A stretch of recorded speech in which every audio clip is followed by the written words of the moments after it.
The age of surplus. We have, indeed, entered a regime of permanent surpluses in most crops, a reality our policymakers are unable to grasp, stuck as they are in the era of the Essential Commodities Act. If there is one thing that has changed in Indian agriculture in recent times, it is supply response, the ability of farmers to increase production when prices go up.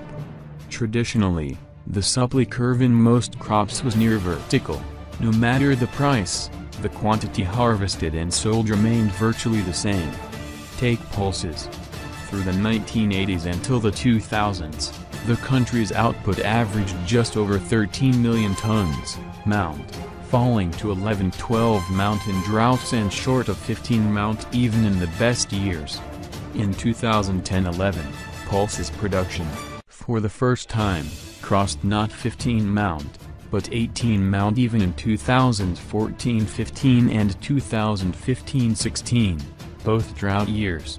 It stayed within 16-17 mount, and as farmers ramped up plantings in response to the high prices of 2015 and 2016, output soared to 23.13 mount in 2016-17 and 24.51 mount in 2017-18.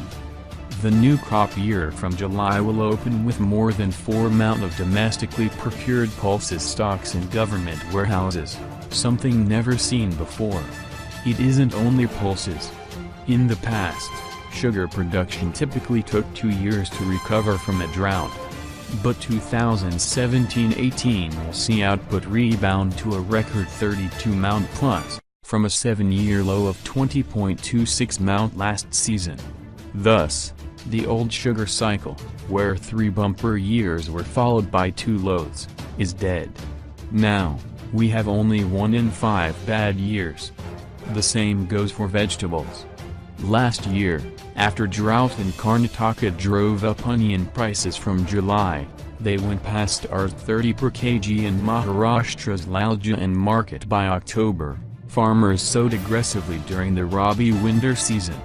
The result, average rates crashed to Rs6-7 this April to May. Farmers did something similar when tomatoes scaled Rs60-80/kg levels in Kolar, Karnataka, and Medinipur, Andhra Pradesh, last July. Prices again plunged to Rs35/kg towards February, and haven't really looked up even in peak summer this time. So, what has happened to elicit such supply response? Better seeds and faster diffusion of technology have made a difference. HD 2967, a blockbuster wheat variety released in 2011, could cover 10 million hectares area in a single season within 5 years. Along with HD 3086, a newer variety more resistant to yellow rust fungus, it has ensured that the Green Revolution's yield gains haven't plateaued yet. The average Punjab wheat farmer harvested 5.12 tons per hectare in 2017-18, as against 3.73 tons in 1990-91 and 2.24 tons in 1970-71. No less impactful has been COO 238, a cane variety that not only yields more crop per hectare, but also more sugar from every ton crushed. First planted in 2013-14, it now accounts for well over half of the cane area in North India, while singularly responsible for RUP's sugar output spiraling from 7.5 mount in 2012-13 to 12 mount this season. But the story of yield increases isn't limited to publicly bred open-pollinated varieties, OPV. The 50 quintals acre yields that farmers in Bihar's Kosi Semanchal belt today realize from Rabi corn is comparable to Midwest U.S. levels. With planting of hybrids, as opposed to OPVs, paddy yields have gone up from 15 quintals to 25 quintals per acre even in the Adivasi areas of Jharkhand, Chhattisgarh and Odisha. Kolar farmers, likewise, grow 3 crops of tomato annually, while Maharashtra's Jalgaon district would be the world's 7th largest banana producer, were it a country.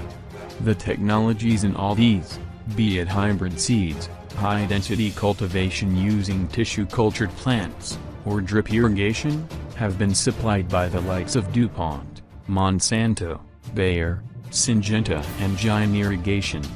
Advances in plant breeding and genetics aren't the sole reason, though, for improved supply response from farmers. The Operation Flood program helped boost India's milk production from 22 mount in 1970-71 to 66.2 mount in 1995-96. Less appreciated is the subsequent jump to 165.4 mount in 2016-17. That has come about as much from crossbreeding and more scientific dairying husbandry practices as investments in infrastructure, especially rural roads and electricity, which have enabled milk to be procured from the interiors and chilled at village collection centers. In short, the farm supply curve has been flattened, both by better seed technology and improved roads, electricity, irrigation and communication infrastructure. Farmers are also more aware about prices and the latest hybrids, varieties, crop protection chemicals, machinery and agronomic practices, from laser leveling and raised bed planting to seed treatment, than, say, 20 years ago. As a result, they take far less time to respond to high prices.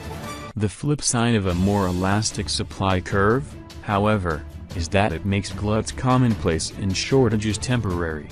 We have, indeed, entered a regime of permanent surpluses in most crops, a reality our policymakers are unable to grasp, stuck as they are in the era of the Essential Commodities Act.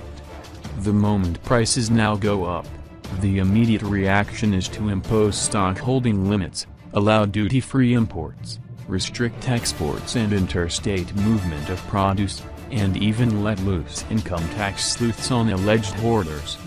These so-called supply-side management measures have acquired legitimacy with the policy of inflation targeting, whose success, given the 45.86% weight of food items in the Consumer Price Index, rests disproportionately on reining in farm produce prices.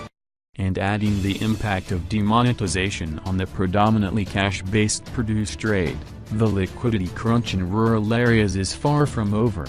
The Great Depression moment in Indian agriculture has truly arrived. There is practically no agri-commodity today that isn't a victim of permanent surpluses. 2 years ago, garlic fetched an average Rs60 per kg rate in Rajasthan's Kota Mandi. Enthused by it, farmers in the Hidati region planted more area, only to see prices halve last May, thanks to demonetization. This May, rates at Kota further halved to Rs14/kg.